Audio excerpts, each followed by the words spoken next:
Саламатсыздарбы, урматтуу Чалкан медиа каналынын көрөрмандары, өлкөбүздө алынган акыркы сааттагы жаңылыктар менен сиздерди кайрадан тааныштырабыз. Лейлектин Кулунду айыл аймагында УКМКнын 6-чы аймактык бөлүмү ачылды. 13 декабрда УКМКнын төрагасы Камчыбек Ташиев Лейлек районунун Кулунду айыл аймагында УКМКнын 6-чы аймактык бөлүмүн ачты. Ачылыш аземине атайын кызматтын жергиликтүү бөлүмүнүн өздүк курамы, УКМКнын ардагерлери, жергиликтүү бийлик өкүлдөрү катышты. Камчыбек Ташиев куттуктоо сөзүн сүйлөп жатып, бул аймакка атайын бөлүм ачуу зарылчылыгы өлкөбүздүн коопсуздугун камсыз кылуу багытында көрүлүп жаткан иш-чаралардын алкагында келип чыкты. Кыска убакытта курулушун аяктап пайланууга тапшыруу тапшырмасы урматтуу президентибиз Садыр Жапаров тарабынан коюлган. Эми бардык керектүү шарттары түзүлгөн бул жаңы имаратта өзүңөрдүн мамлекетибиз, элибиз алдында милдетиңерди татыктуу улантышыңар зарыл экенин дагы бир жолу эскертем, деди ал. Аймактык бөлүмүнүн курулушу ушул жылдын август айында башталып, ноябрь айынын акыр ченинде толугу менен бүткөрүлгөн. Кызматкерлери үчүн заманбап бардык шарттар түзүлгөн. Аймактык бөлүмдү куруу зарылчылыгы Лейлек районунун географиялык абалынын шартына байланыштуу жаралган. Коопсуздукту камсыз кылуудагы ыкчам иш-аракеттерди жүргүзүү үчүн эми кызматкерлерге толук шарттар түзүлдү жана талаптар күчөтүлдү. Сонун жаңылык. Сиз билген жана иченген Умбем клиникасы эми сизге дагы да болсо жакыныраак болду. Анткени бизде жаңы филиал ачылды. Андыктан келип, өзүңүздүн жана жакындарыңыздын ден соолугуна кам көрүшүңүздү сунуштайбыз.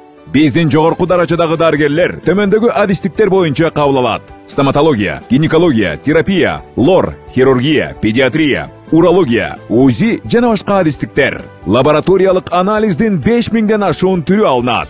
Жогорку даражадагы стерилизациялоо. Биздин дарек ВДНХ метросу, Кондратюка көчөсү 2. Телефон номерибиз 8925 103 22 55. Кабыл алууга алдын ала жазылып келүүңүздөрдү суранабыз. Умбем клиникасы. Сиздин ден соолугуңуз, биздин камкордук. Курманбек Бакиев боюнча өтүнүштү Конституциялык сот карай турган болду. Кыргыз Республикасынын Конституциялык соту Кыргызстандан качып кетип Белоруссияда жашап жаткан Курманбек Бакиевдин адвокатынын өтүнүчүн кабыл алганы белгилүү болду. Бул тууралуу анын сайтына жарыяланды. Курманбек Бакиевдин адвокаты Икрамиддин Айткуловдун кылмыш жаза процессуалдык кодексинин бир нече беренелери Конституцияга, анын беренелерине ылайык келүүсүн текшерүү өтүнүчүн Конституциялык соттун коллегиясы кабыл алган. Икрамиддин Айткулов кылмыш жаза процессуалдык кодексинин 243, 251, 253, 256, 292, 412, 421 беренелери Конституциянын преамбуласына, баш мыйзамдын 1-24-59-61 беренелерине ылайык келүүсүн текшерүүнү өтүнгөн. Мындан тышкары тергөө органдарынын сырттан айып коюу жана кылмыш ишин айыптоо актысы менен сотко жөнөтүү мүмкүнчүлүгүн жөнгө салуучу ченемдердин жоктугун көрсөткөн. Жактоочу бул мыйзам бузууга жатат деп эсептейт. Адвокат мындан башка айыпталуучу апелляциялык жана кассациялык инстанцияларда даттануу жол-жоболору аяктагандан кийин келсе, ал сырттан чыгарылган өкүмдү даттануу мүмкүнчүлүгүнөн ажыраганы сот адилеттигин жокко чыгарат деп көрсөткөн. Ушундан улам өзү кароону өтүнүп жаткан ченемдерди Конституцияга карама-каршы келет деп таануу үчүн Конституциялык сотко кайрылган. Конституциялык сот болсо өндүрүшүнө кабыл алынган кайрылууну карап, 6 айдын ичинде ал боюнча акт чыгарылганын билдирди. Эсиңиздерге салсак, Курманбек Бакиев 2010 жылдагы апрель төңкөрүшүнүн аркасында бийликтен кулатылган. Төңкөрүштүн аркасында элге ок атылып, жүздөгөн адамдар өлүп, миңдеген адамдар жарадар болушкан.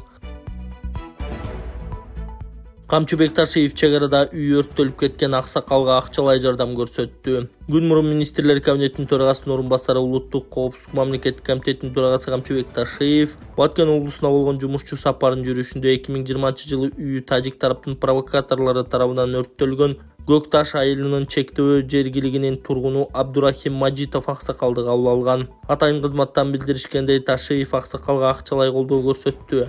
Эскерте кетсек, 2020 жылы Камчыбек Ташиев бул аксакалдын өрттөлгөн үйүн калыбына келтирүү үчүн акчалай колдоо көрсөтүп, бул үй стратегиялык мааниге ээ экенин айтып, үйдү тез арада калыбына келтирүү зарылдыгын демилгелеген болчу.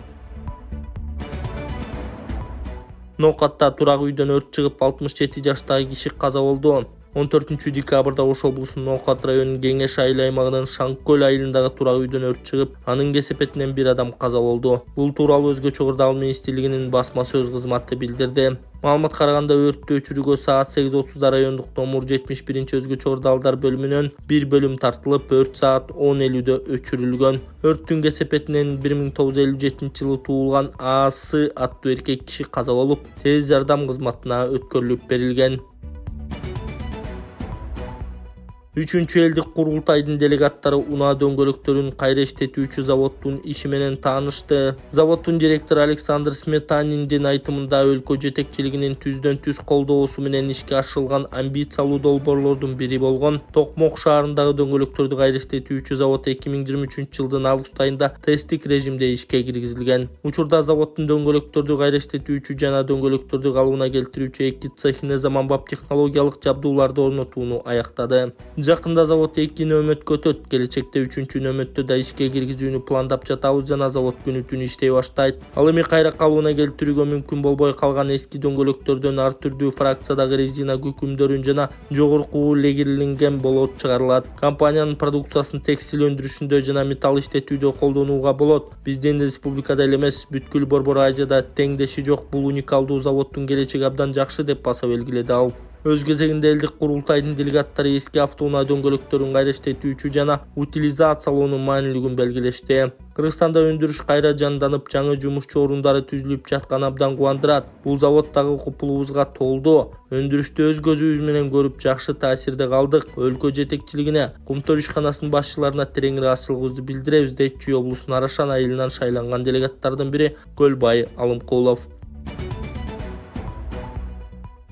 Отчет катары чыгаруудам. $7.300 чогулду туугандар. Мен сиздерге сөз түрдө 30 декабрь 2024 жылга отчет беремин. Махабат, сен эмбанктын не деп чыгат? Сен өзүң озек айтып кетсең, 0554 00 7084 эмбанк номери Махабат Б деп чыгат. Ушундай кайрымдуулугуңуздардан токтотпоңуздар, аябай чоң бир жардам кылдыңыздар мунусунда.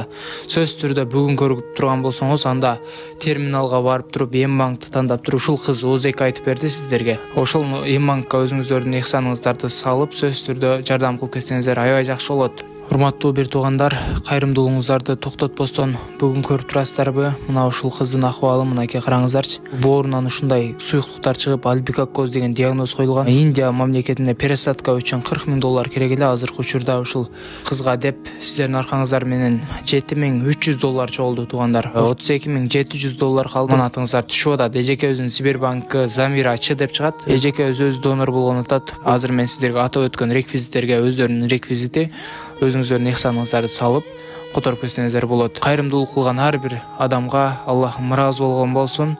Ошол атайын барып, зерикпестен барып терминалга өзүнүн эмбанк приложениясы аркылуу которгон жана ошондой Сбербанктан чет өлкөдө которгон мекендештерибизге Аллахым ыраазы болсун, эки дүйнө бактылуу болуңуздар.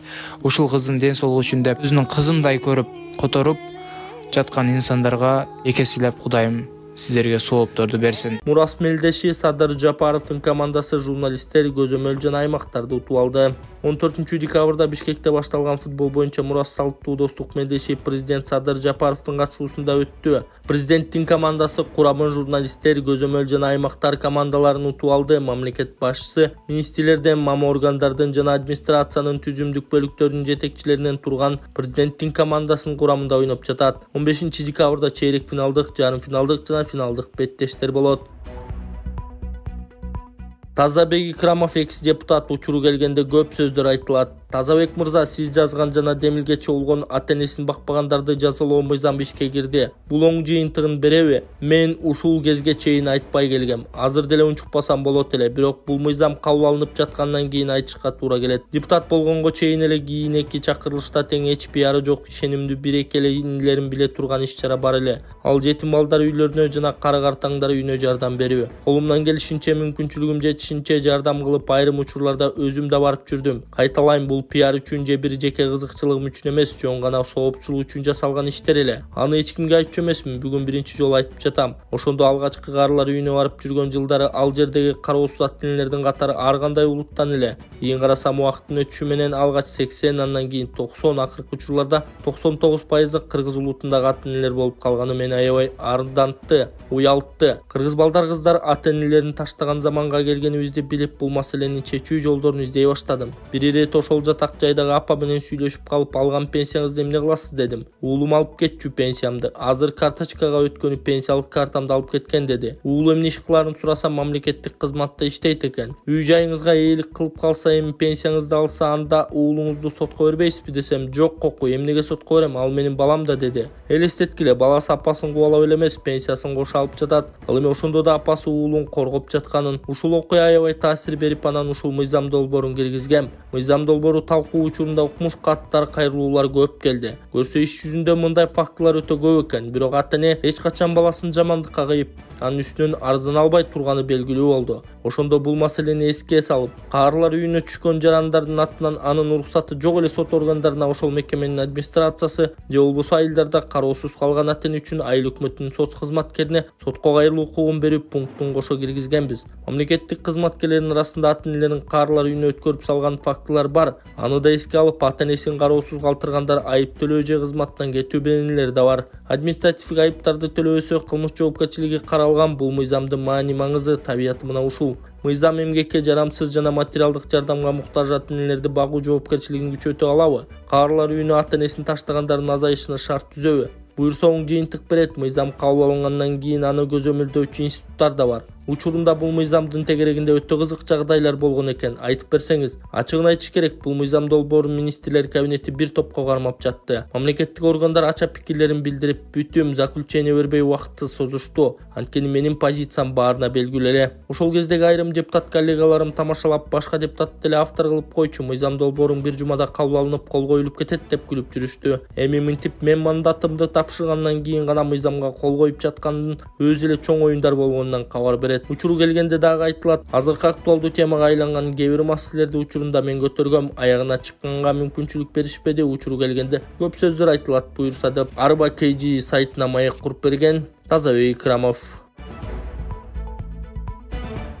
Мээрбек Мискенбаев, экс-депутат, Орозбек Опунбаевке бир чети кейди. Мээрбек Кой Таш окуясы боюнча сот иши жаңыча уланды көрүнөт. Дегеним, ошол кездеги УКМК төрагасы Орозбек Опунбаев сотко көрсөтмө бергени келди. Кандай кабылдадыңар? Мурунку сот отурумдарында өтүнүч келтирип, Опунбаев, Жунушалиев, Жамшитов, Салиев, Жээнбековдор келип көрсөтмө беришсин. Эгер алар келишсе, чындык ачылат деген элек. Бул өтүнүчтүн бир катары Опунбаев келди. Байга күпүлдөгөн Опунбаев жок, өзүм пайгамбар сезген, баарыңарды жайлайм, тынчтам, камайм, атам деп опулдаган эмес, момоюп, оозуңан араң жел Орозбекти көрдүк. Сот тарабынан кандай суроолор берилди, эмне деп жооп берди? Прокурорлор берген толгон токой суроолордун бирине да жарытылуу жооп бере алган жок. Эмне үчүн операция кылдың эле? Ким, кайсы адам аркылуу, кандай болгон дегендерге үнүн акырын чыгарып, ичинде өкүнүч, арман, бушаймандыкты башынан кечирип, жан дүйнөсү жанчылган адамдай түргө сөтүп атты. Сөздүн того тери Сооронбай Жээнбеков айткан, ал киши менен келишкем, акылдашкам, буйрук аткаргам деп шылтаган сотат. Эми караңыз, кыргыз эли мындай адамдан коркушу керек. Буларды эч бир абийир, адамгерчилик, уят сый жок. Өз жанын сактап калыш үчүн керек болсо бардык жакын адамдарын сатып ийишет.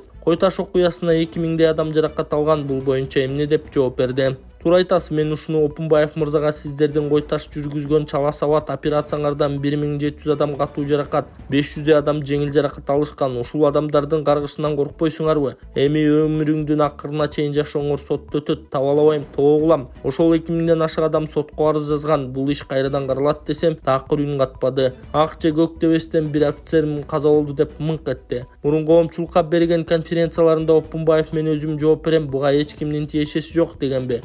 Кантте. Азыр өзүм болбой эле Сооронбайга, иниси Асылбекке, Алмамбет Салиевке, замдарына шылтай баштады. Бу жагы кызык болчудай. бирге кучакташып сүрөткө түштүңөр. Убагында өзүңөрдү пайгамбар сезип бизди аткылап сабап атып салам деп Кудайды тааныбай калгансыңар. Эми мусапыр болуп калдыңар. Келчи экөөбүз эстеликке чырк этип коелу деп кучактап тарыхый сүрөткө түшүп койдук. Анан коштошуп кетип атып сүйлөштүк. Бийлик байлык колдун кири, бүгүн бар эртең жок, эч качан адамгерчиликтен кетпе адам бол дедим. Деген менен Орозбекке жаным кейди. Жан тарткан таризде боор морду деп Арба Кейжи сайтына